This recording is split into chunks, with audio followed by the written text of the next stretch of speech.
میں سوچتا تھا یار اللہ ایسا کیوں کہتا ہے؟ اور یہ دنیا کی زندگی تو صرف کھیل اور تماشا ہے، اور ہمیشہ کی زندگی کا مقام تو آخرت کا گھر ہے۔ کاش یہ لوگ سمجھتے۔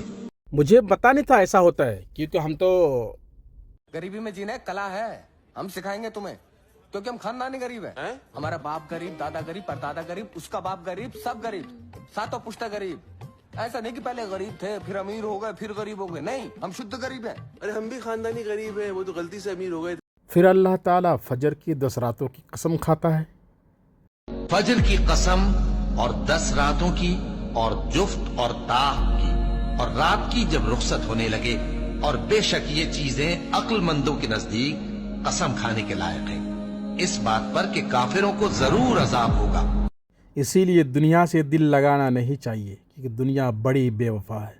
یہ دیکھ رہے ہیں کس قدر سجاوٹ ہے، خوشبو، عطر، کس قدر سجاوٹ ہے۔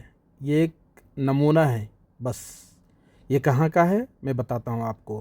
یہ نخیل مول ہے ریاض کے اندر، سعودی عربیہ میں۔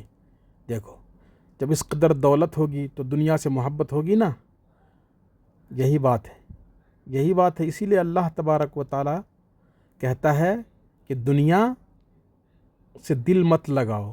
اللہ تبارک و تعالی یہی کہتا ہے کہ دنیا سے دل مت لگاؤ، کہ اگر تم نے دنیا سے دل لگا لیا تو پھر یہ دنیا تم سے چھوٹے گی نہیں۔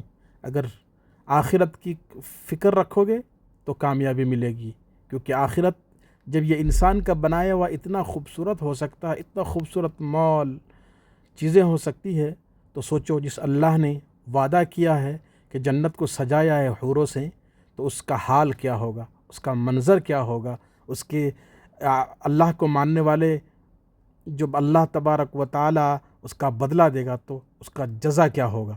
سبحان اللہ۔